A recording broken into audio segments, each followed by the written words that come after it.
जी news को मिल रही धमकियों की बात करेंगे।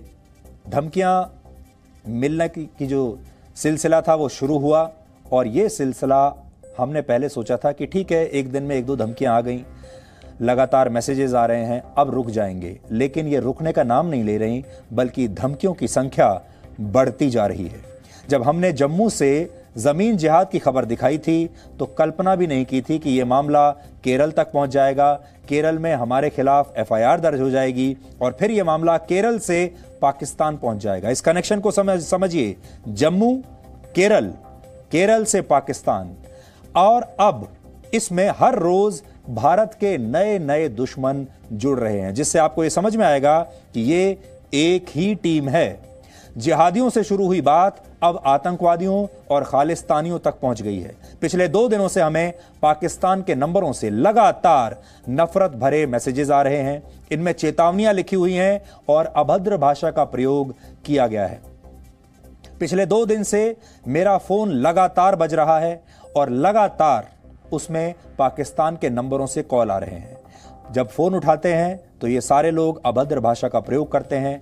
बहुत सारे व्हाट्सएप मैसेजेस आ रहे हैं जिनमें अभद्र भाषा का प्रयोग किया गया है, जिनमें धमकी दी गई है, और सब में एक बात कॉमन है, सब में भारत को बद्दुआएं दी गई हैं, भारत के टूटने की कामना की गई है।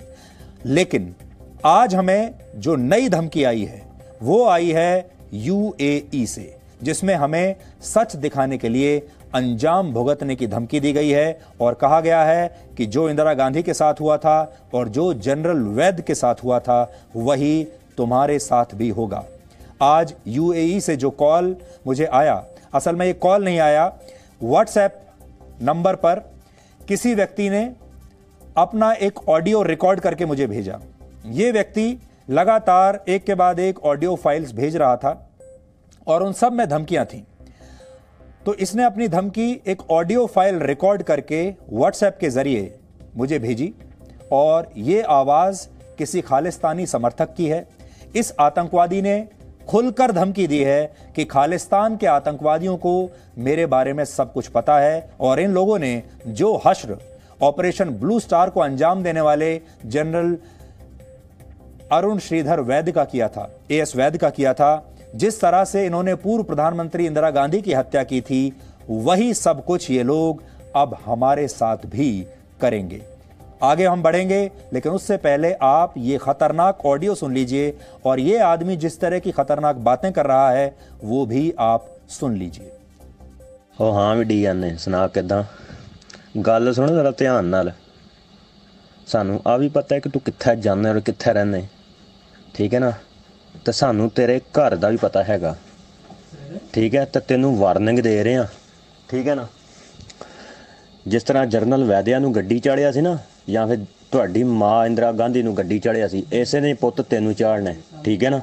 जिहड़ा तू खालिस्तान दे खिलाफ करे ना, जितने भी पत्रकार हैगे ना, जितने भी, मैं सारिਆਂ नू कह रहा ठोकांगे असीं तुहानू, ते तेरी वारी हैगी है, तेरी, ठीक है। डीएनए तेनू बार बार असीं समझा रहे हैं, ठीक है ना। हुण खालिस्तान दे खिलाफ अगर किसी भी मीडिया वाले कहा ना तो ठोकांगे असीं, ते तेनू असीं वार्निंग दे रहे हैं, ठीक है ना। डीएनए याद रखी कि जिल्लै तेरे कोल आ जाना ना, तेनू लभ लेना, तो फिर ये ना कमी बाबा जी माफ़ कर दिओ, ठीक है ना, याद रखी। हुण तो आपने ये धमकी सुन ली। ऐसा लगता है कि ये सारे लोग डीएनए बहुत ध्यान से देखते हैं, इसीलिए बार बार डीएनए का नाम ले रहे थे। जैसा मैं आपको बता रहा था, पाकिस्तान से लगातार मेरे फोन पर कल पूरी रात फोन बजते रहे। कुछ ऐसे फोन भी आए जो अननोन नंबर से आ रहे थे, लेकिन ज्यादातर नंबर पाकिस्तान के थे।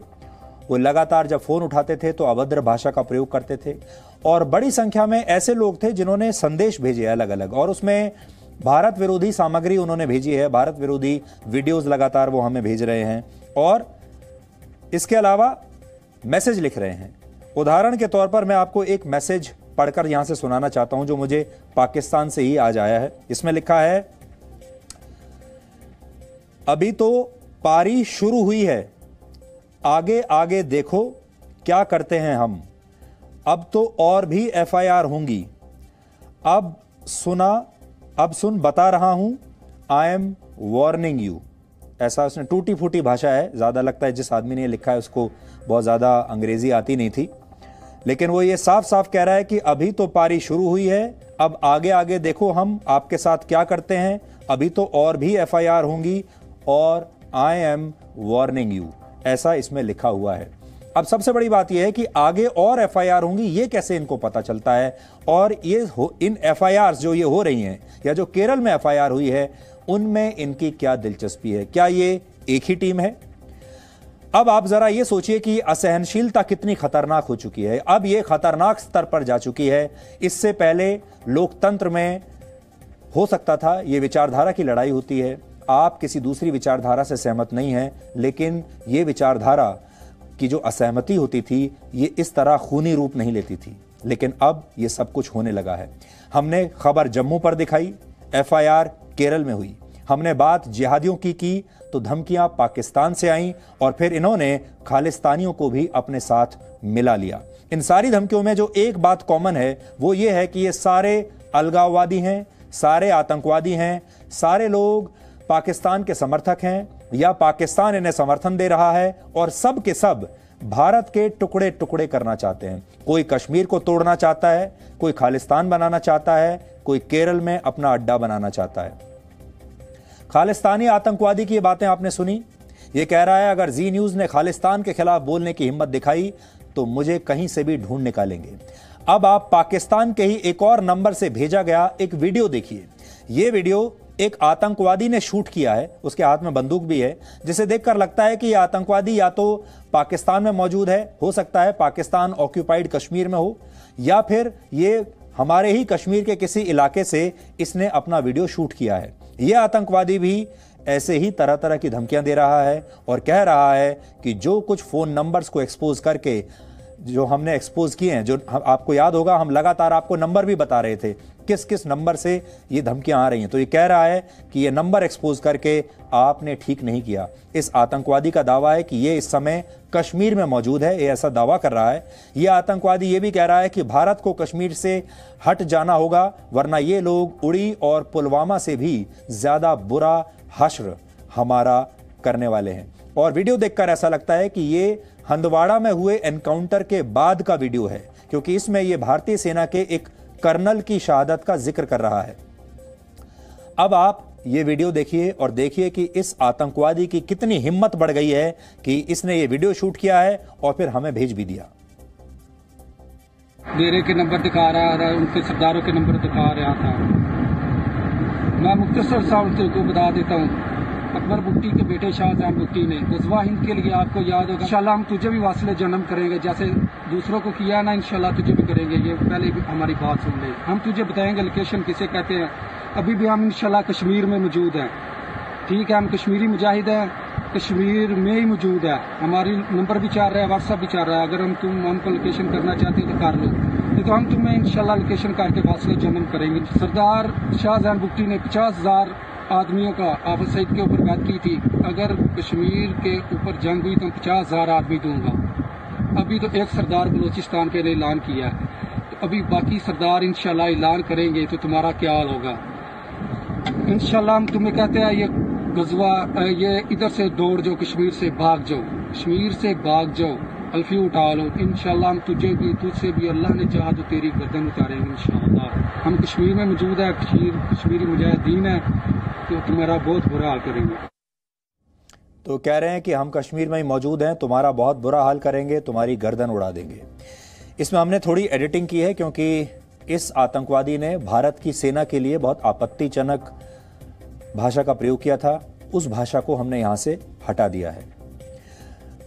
अब आप थोड़ा पीछे चलिए और सोमवार को आए धमकी भरे एक फोन कॉल का वो हिस्सा दोबारा से सुनिए जिसमें एक पाकिस्तानी देश भर में मेरे खिलाफ FIR दर्ज कराने की धमकी दे रहा है। यहां पर आपको जो खास चीज पर ध्यान देना है वो ये है कि ये आदमी अच्छी तरह से जानता है कि केरल में मेरे ऊपर FIR हो चुकी है और बड़े दावे के साथ ये कह रहा है कि हमारी एक ही टीम है और अभी देखना कि और भी राज्यों में ऐसी FIR दर्ज होंगी।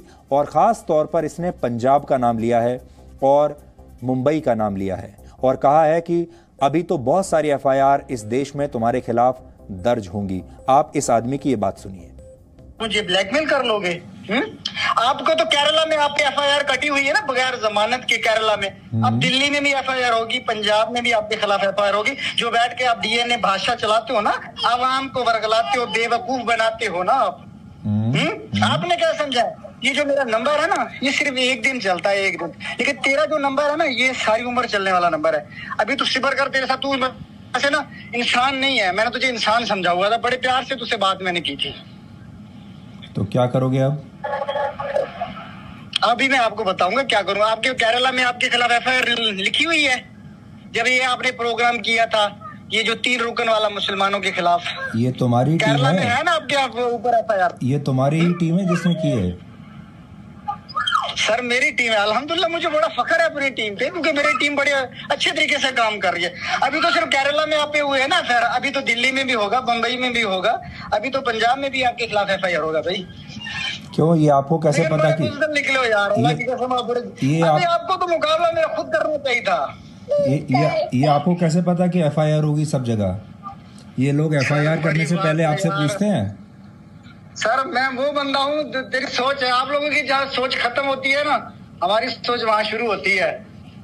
अच्छा, हाँ, आपको नहीं पता कि हमारी अप्रोच क्या है। अल्हम्दुलिल्लाह। वैसे मैंने आपको इंसान का बच्चा समझा था, आपसे बड़े प्यार से बात की थी। मैंने कहा चलो यार भाई है, कोई मसला नहीं है। तो आपने मेरा नंबर अगले लोगों को दे दिया। आप क्या समझ?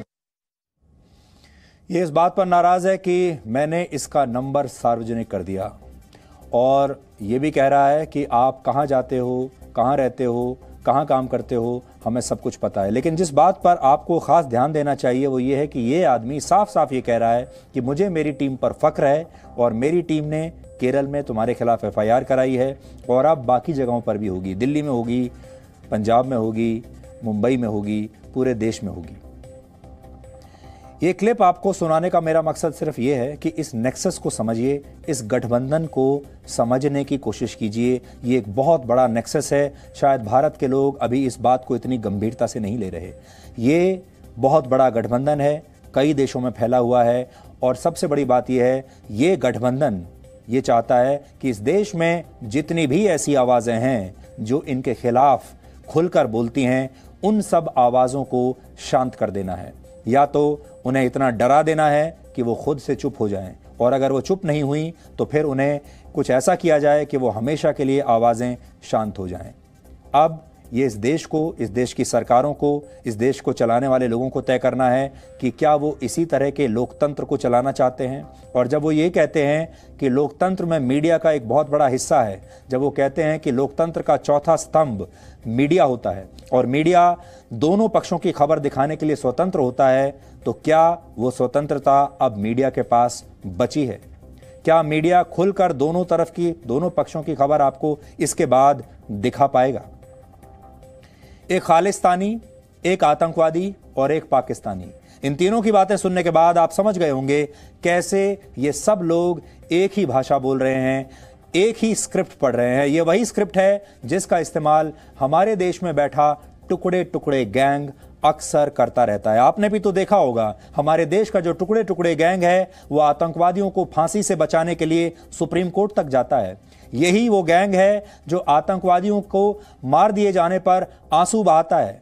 ये वो गैंग है जिसके सदस्य मीडिया में भी मौजूद हैं, जिन्हें हम डिजाइनर पत्रकार कहते हैं, जो आतंकवादियों को आतंकवादी नहीं बल्कि मिलिटेंट्स कहते हैं, लीडर कहते हैं, गणित पढ़ाने वाला अध्यापक कहते हैं, एक स्कूल हेडमास्टर का मासूम बेटा कहकर बुलाते हैं। कहते हैं कि इन लोगों के मन आंखों में भी बड़े बड़े सपने थे।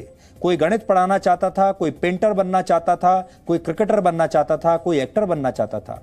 ये वो ही सारे लोग हैं। इसलिए बार बार हम आपसे कह रहे हैं, ये एक ही टीम है, इस टीम को पहचानिए। और यही भाषा अलगाववादियों की है और यही भाषा अफजल प्रेमी गैंग की है।